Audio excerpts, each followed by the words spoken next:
제가 육지로 다 가죠. 보긴 봤습니다만, 예를 들어서 헝가리라는 나라가 있잖아요. 예. 동유럽. 예. 헝가리의 기원이 훈족이다. 다시 예. 말해서 흉노족이다. 그렇지 않다. 논쟁이 있습니다. 주장이 지금도 있잖아요. 예, 예. 이 책이 저자는 어떻게 주장하나요? 그건 저 분명히 기억을 못 하겠는데요. 그거는 지금 뭐 고고학적인 발굴을 통해서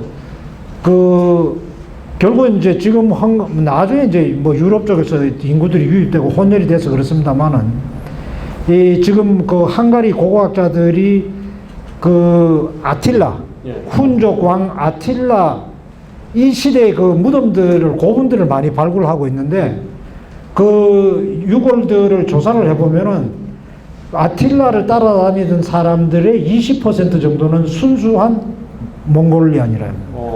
그러니까 섞이지 않은 20% 정도는. 예. 그러니까 이동하면서 많이 혼혈이 된 거죠. 그래서 아틸라의 경우에는 금화가 남아 있습니다.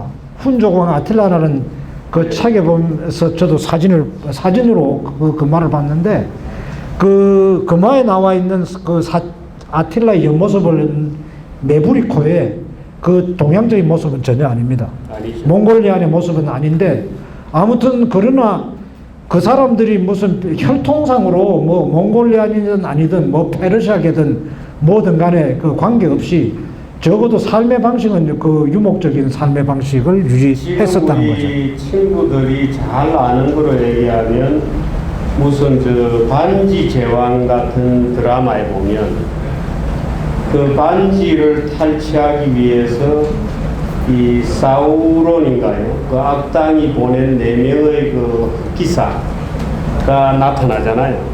그 말을 타고 그야말로 이 프로도를 잡으러 끊임없이 흑기사들이 나타나는데 사실 유럽 사람들이 그런 흑기사라고 하는 말을 탄 흑기사들이 나타난다고 하는 그 악마의 이미지가 사실은 유목족에 대한 이미지잖아요. 그렇습니다. 그래서 아틸라라든지 이제 그런 데서 온 이미지가 이제 그런 데 녹아 있는 거죠. 아틸라 그 다음에 몽골. 그래서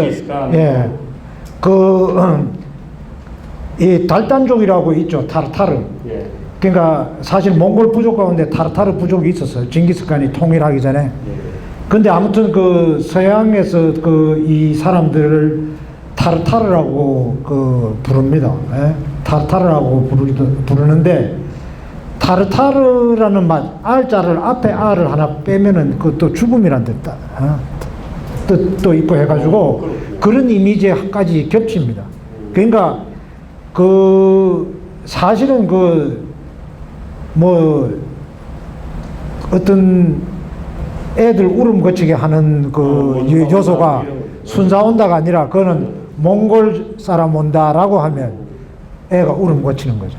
예. 그러니까 그게 서양뿐만 아니라 서남아 지역 마찬가지입니다. 아프가니스탄, 이라크 다. 따따라 온다 이거. 예. 따따라가 온다. 좀 울음 거치는. 예. 근데 예를 들어서 성경에 무슨 요한묵시록 같은 경우에 좀 더 역사가 오래돼.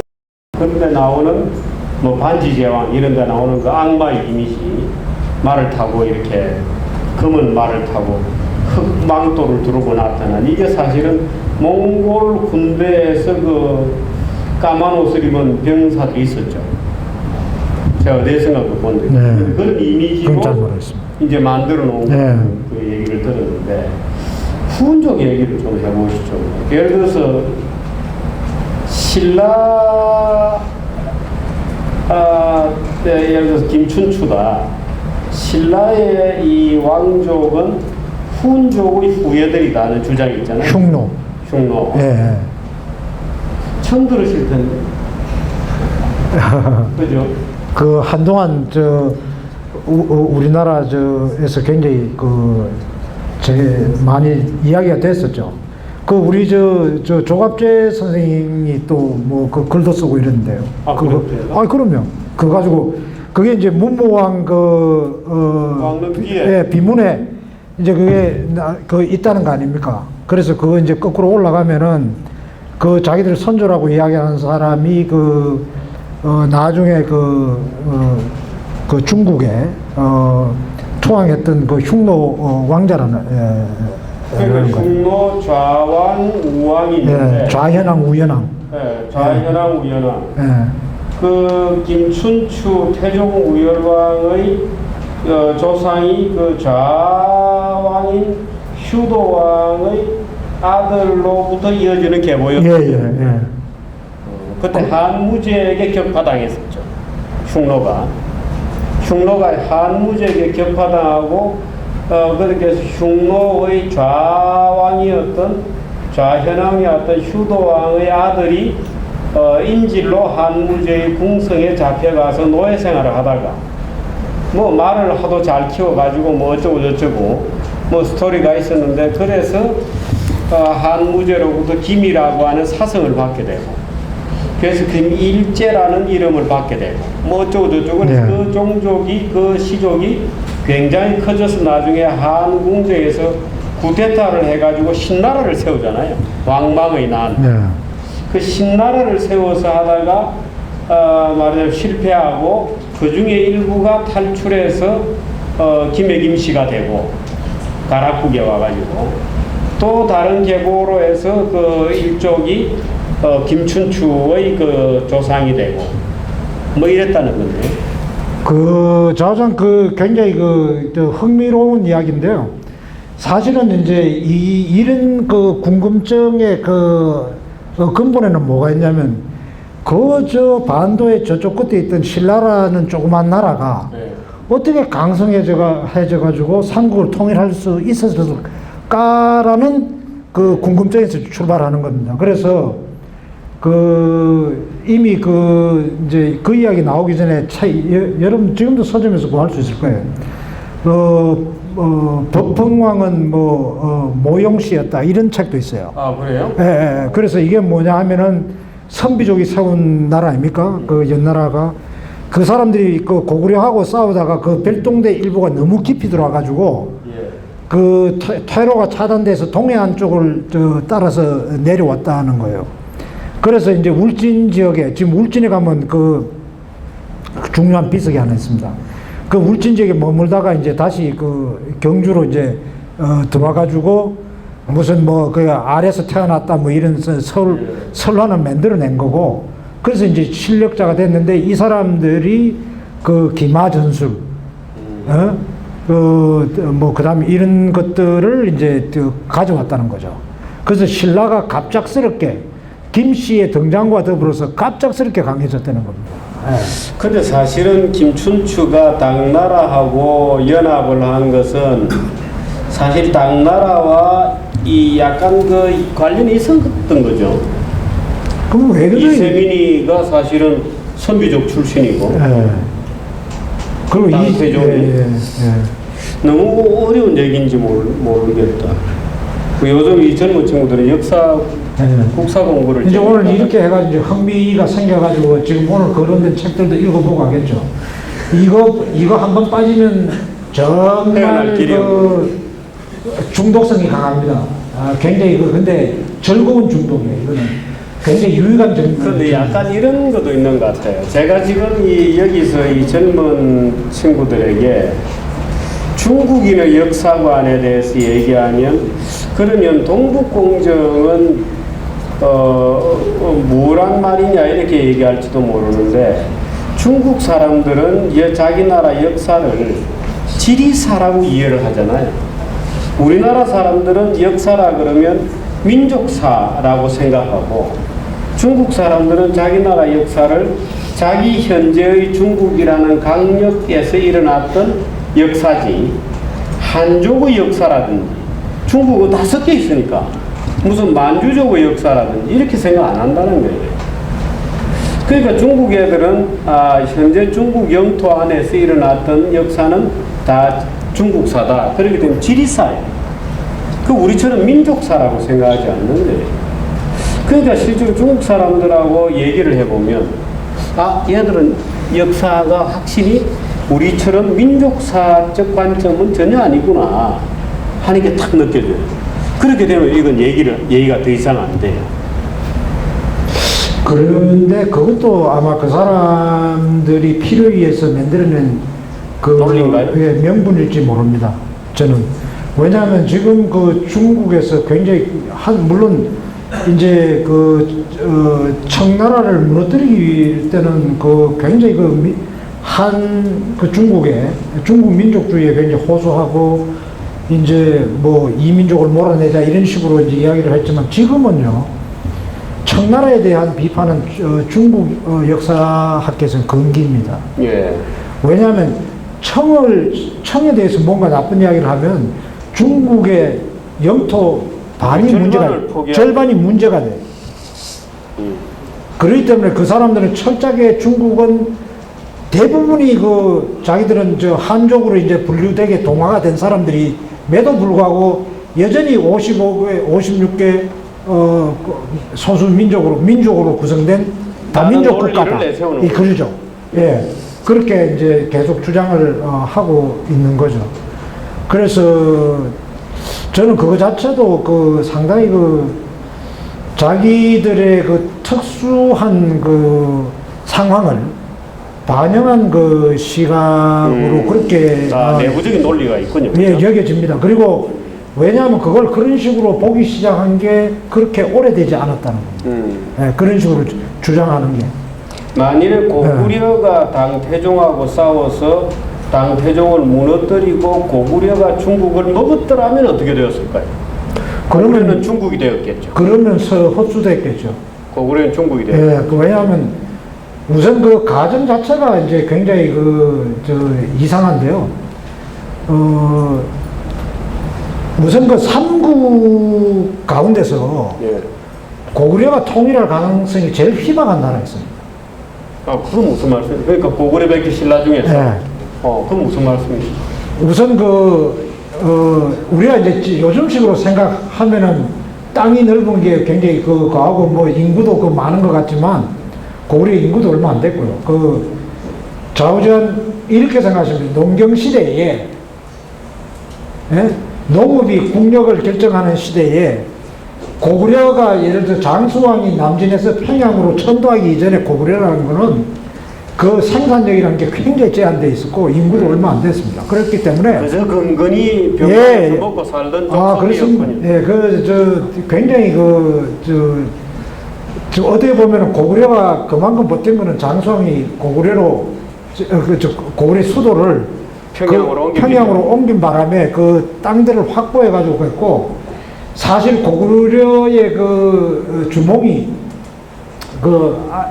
이제 부에서 와가지고 뭐 아들이 오잖아요. 유리왕자가. 그랬을 때 온조가 이제 내려가잖아. 온조가. 이게 왜 왕위 개성을 두고 피리난 싸움이 없었냐?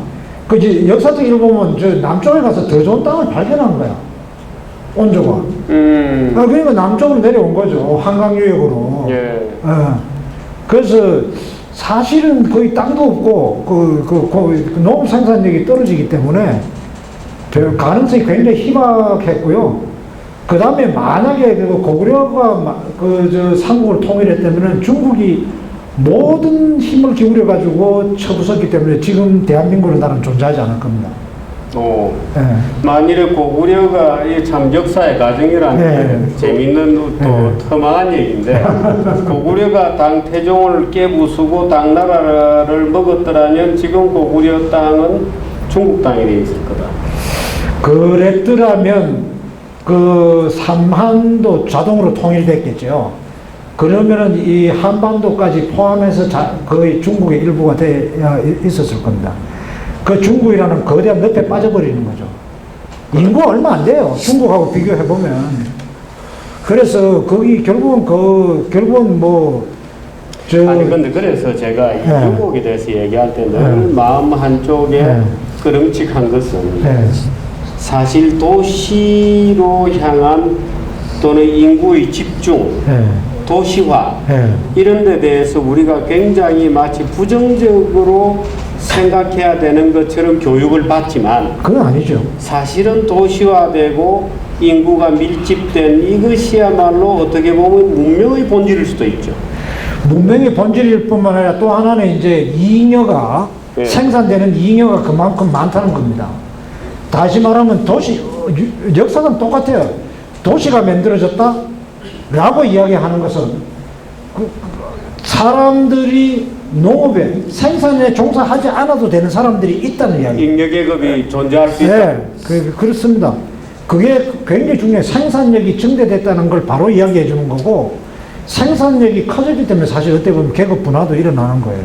기능적인 분화뿐만 아니라 계급적인 분화들도 일어나고, 그 이잉여가 있기 때문에 이잉여를 수취하는 또 집단이나 계급이 생겨나는 거죠. 그래서 그만큼 그 이잉여가 있다는 거죠. 예를 들면 무슨 팔레스타인 역사를 이야기할 때 적과 꿀이 흐르는 땅, 우리가 생각하면 거기 뭐 적과 꿀이 흘러 이렇게 생각하지만 떠돌이 양치기들이 생각하기에는 거기는 진짜 적과 꿀이 흐르는 땅인 거죠. 거기는 우리가 그 성경 구약 성서에서도 확인할 수 있듯이 거기는 이미 도시들이 있어요. 도시들이 있다는 건 농업 생산력이 벌써 그 생산력이 굉장히 높았고, 그 도시민을 지탱할 수 있는 만큼 비도시에서 생산이 됐다는 이야기거든요. 아니면 무역을 했거나. 그러니까 가장 역사상 가장 오래된 도시라는 게 뭐 예리고, 예리고 같은 경우에도 비옥한 초생달 지역에서 바로 밑으로 떨어지는 비옥한 지역이었죠. 그렇군요. 사실 도시의 역사야말로 문명의 역사인데, 그런 관점에서 보면 사실 우리가 유목민이나 유목사를 읽을 때 적어도 그 점은 좀 염두에 두고 있는 게 좋을 것 같습니다. 예, 그건 뭐 너무 이것을 뭐 로맨틱하게 생각한다. 예, 그건 아니고 아까도 이야기했지만 이제 굳이 유목민들을 위해서 도연호한다면 뭐 아까 그렇다는 이야기지만 사실 깡패나 다름없는 거죠. 근데 사실 그렇게 따지면 국가라는 게 그 정치학자들 가운데도 특히 이제 정치 인류학하는 사람들은 국가도 사실은 그 깡패 조직이 똑같이 출발했다는 겁니다. 그래서 이게 소위 약탈 국가론이라는 건데, 결국은 이제 조직 폭력배들이 나와바리 자기 구역 지키는 것처럼 자기 힘이 미치는 데까지 세금 걷어들일 수 있는 데까지 이제 국가 경계가 형성된다는 겁니다. 그러니까 남이 빼들러 오니까 이 구역을 침범하니까 지키기 좋은데, 그래서 자연적인 경계가 있는데 산이나 강을 경계해서 조폭 국가론입니다. 네, 그게 이제 약탈 국가론이라고 우리 이렇게 번역하는데, 그런 이론이 있습니다. 실제로 국가도 비슷해요. 그러니까 뭐 그 보호비 명목으로 걷어가는 거랑 똑같은 거죠, 사실은. 그래서 어떻게 보면은 그 정주 문명권의 국가라는 것도 그 본질에서는 크게 안 달랐을지 몰라요. 거의 거슬러 올라가면, 역사적으로 거슬러 올라가면. 그래서 유목민들을 위한 이제 변호였고, 다만 이제 제가 그 이 책에 대해서 이제 그 주목하는 거는 저는 그 이런 식의 시각이 설사 약간 지나칠 정도라 하더라도 필요하다고 보는 게, 우리가 너무 특히 이제 우리가 세계사 가운데 동양사를 배울 때는 그 중국사 중심으로 너무 배우거든요. 아, 그렇습니다. 예, 그래서 심각해요. 예, 그래서 예를 들면 제가 이제 단적으로 이런 이야기를, 이게 제가 이 책을 어디서 소개하는 그 글을 쓸 때 이제 제 모두에 이런 건데, 2004년 울란바토르에서 제가 어떤 몽골 사람하고 이야기를 하는데, 몽골 사람이 그러더라고. 만리장성을 쌓은 중국 사람들은 위대하다. 그러나 중국 사람들로 하여금 만리장성을 쌓게 만든 민족은 더욱 위대하다. 이게 뭐냐면은 이제 이 사실 역사에는 양면이 있다는 겁니다. 중국의 명나라 때 이 만리장성을 쌓을 때는 몽골 사람들을 겁내가지고 이 사람들 막을 목적으로 이제 그 전에 사실 유명무실을 하던 걸 그냥 모전으로 찍어가지고 이제 이렇게 쌓은 겁니다. 그게 국경선이었어요. 그러니까 만리장성 넘는 중국이 아니었던 거죠. 그런 시각에서 우리가 이제 다시 한번 그 조심해서 봐야 되는 게, 중국 중심으로 보는 건 곤란하다는 겁니다. 1368년에 원이 망했다고 하는 이야기예요. 원이 망하고 명나라가 들었었다. 그래 생각하면 갑자기 몽골은 사라져버려요, 원은. 근데 이런 것만큼 잘못된 게 없거든. 사실은 이 중국 그 본토를 지배하던 몽골 사람들이 초원으로 돌아간 해가 1368년인 겁니다. 예. 그 1368년 이후에도 국원 제국이라고 중국 역사서에서는 일컫는데 오랫동안 존재합니다. 이 몽골이 결정적으로 마지막 망하는 거는 나중에 근룡제 때, 그때까지 남아있어요. 그러니까 너무 중국 중심으로 우리가 모든 걸 생각하는데, 그리고 실제로 우리나라에서 동양 사시는 분들도 그런 중국 중심의 사관에 그냥 젖어 있습니다. 예? 그런데 이 책은 이제 그렇게 봐서는 안 된다는 거죠. 그래서 저는 그런 생각을, 이게 진짜 중국이 언제부터 중국이었나. 아까도 제가 말씀드렸지만 중국이 지금같이 넓어지면은 사실 청나라한테 정복을 당했기 때문에 그렇게 된 건데, 사실 그렇게 따지면 뭐 중국이 심지어 만주 쪽도 그렇게 주장할 수 있는 게 별로 없다는 이야기죠. 근데 이게 왜 동북 공정이 그러면 필요하냐? 지리사기 때문에 필요한 것뿐만 아니라 고구려가 중국의 변방 정권이었다라고 이야기하는 것은, 물론 그런 불행한 일이 벌어지면 안 되겠지만 사실 유사시에 저는 북한에 대해서 일정한 정도의 주장을 펼칠 수 있는 근거를 미리부터 만들어줍니다. 중국 사람들의 그러니까 역사관은 깁니다. 그리고 포석이 깊어요. 그러니까 중국 사람들, 우리처럼 양은 냄비좀 근성을 가진 사람들의 기준으로 판단하면 굉장히 오산입니다. 그래서 지금 중국이 굉장히 잘 써먹고 있는, 외교적으로 잘 써먹고 있고, 지금 변방 정권이라고 하는 근거 가운데 아주 중요한 부분 하나가, 중국 사람들이 사실은 이게 은나라 때부터 써오던 조공제도인데요. 예. 이 조공이라는 게 사실 형식적인 건데 내용적으로 무시할 경우가 많았어요. 예. 예를 들어서 베트남은 스스로 황제로 칭했습니다. 베트남의 왕은. 중국에서 제발 외교 문서에 황제라고만 쓰지 마라. 그렇게 하면 우리가 금 5만 냥, 비단 5천 필, 1년을 그렇게 주겠다고. 실제로 그렇게 하는데, 다른 유목민족들하고 관계도 많이 그렇습니다. 근데 유목민족들은 사실 우리까지도 포함해서 이런 중국 변방에 있던 민족들은 굉장히 실사구시하는 사람들이야. 실용적이야. 그러니까 명분은 제쳐두고, 그러니까 당장 준다고 그러면은, 스스로 왕이라고 칭하기도 하고, 그 다음에 거기 가서 하나 받아오기도 하고, 그 황제한테 표문도 올리고, 이런 식으로 실지를 찾아서 명분을 포기한 경우가 많은데, 그게 지금 몇천 년 뒤에, 몇백 년 뒤에 다 독일에서 나타나는 거죠, 지금. 예.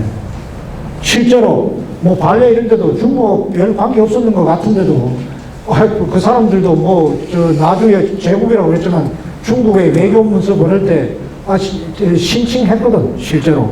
실질적인 걸 얻어내기 위해서. 신하로 칭했다. 예. 칭신하는 경우가 많았습니다. 그래서 지금 보면은요, 조공제도만큼 코스트 이펙티브한, 코스트 이피션트한 그런 외교 시스템이 없었던 것 같아요. 지금 보면은 엄청나게 중국이 덕을 보고 있는 거죠, 지금. 근데 사실은 또 조공제도 때문에 중국은 항상 무역 적자 상태였고, 예. 그래서 중국에는 끊임없는 정보 교체가 있었다. 말하자면 거의 모든 국가가 한 100년에서 150년이면 디폴트 상태가 되고, 예. 말하자면 퍼주가 되니까, 예. 퍼주다 보면 중국은 얼마나든지 100년에서 150년이면 망하고, 그래서 끊임없이 왕조가 교체되었다는 주장도 있어요. 예. 그래서 사실은 우리가 경제학적으로 연구해 볼 만한 주제인데, 어쨌든 많은 의문들을 남깁니다. 그런데 사실 중국 애들이 이제 기용을 했기 때문에, 한국 사람들 중에 우리를 예맥 쪽이다 이렇게 해서 말하는 사람도 있는데, 예맥이라는 게 개 고양이 똥이죠. 그렇죠. 근데 중국이 변방에 있는 이민족들을 칭할 때는 전부 그렇죠. 전부 이상하게 씁니다. 그러니까 우리 한국 사람들한테는 개, 돼지, 고양이, 똥이다, 예맥이다 이렇게 붙여놓고 그랬어요. 그 예맥이라는 게 그런 뜻이에요. 흉노란 말도 보면은 그렇잖아요. 아주 흉폭한 노예 흉폭한 일하는 잡것들이죠. 잡것인데 사실은 여러분들 가운데 몽골 말 하시는 분 있는지 모르지만 몽골 말에 사람을 훙이라고 합니다. HUM 영어로 쓰면 그러니까? 흉이에요, 흉. 그래서 훈누, 그 흉노는 그 몽골 말로 훈누입니다. 훈누. 그러니까 제가 보기에는 그게 사람이란 뜻이에요. 그러니까 저 에스키모들이 자기들을 이누이시라고 그러는데 그 이누이시란 말하고 어원적으로는 저는 같다고 보죠. 훈누하고. 그래서 훈이라는 것도 사실은 거기서 나온 거고요. 다 뿌리는 하나입니다. 그건 또 훈이라는 거하고 몽골 말에 지금 사람을 훈이라고 그러는데 같은 말입니다. 자, 예. 이거 얘기하다 보면 끝이 없습니다. 얘기하다 보면 참 끝이 없고 밤을 새우고 소주를 한잔 해가면서 얘기를 해야 되는. 그래서 밤 11시 반쯤 돼서 취해서 이제 잠자리에 들어야 그런 주제들인데 대한 여기까지를 일단 마지막으로 뭐 혹시 뭐 젊은 분들에게 글쎄요, 이 책은 뭐 한번 읽어볼 만한 책이다. 도서관에 가서라도 읽어보시고 굉장히 쉬운 책이고 여러분들의 어떻게 보면은 앞으로 다른 역사책을 읽는 기초가 될 수 있는 시즈모가 날줄을 형성해주는 책이 될 수 있고 특히 제가 주목하는 것은 전 중국 중심에 편향된 외눈박이 역사관을 교정하기에 좋은 책이다. 그래서 두 발로 쓴 역사, 두 눈으로 보는 역사, 앞으로라도 조금 더 중국만 역사에 있었던 것이 아니고 이민족들도 이 세계사를 형성하는 데 굉장히 중요한 역할을 했다라는 걸 일깨워줄 수 있는 책입니다. 그래서 여러분들한테 일독을 권합니다. 예. 유목민의 눈으로 본 세계사 오늘 여기까지 하겠습니다. 네, 감사합니다. 고맙습니다.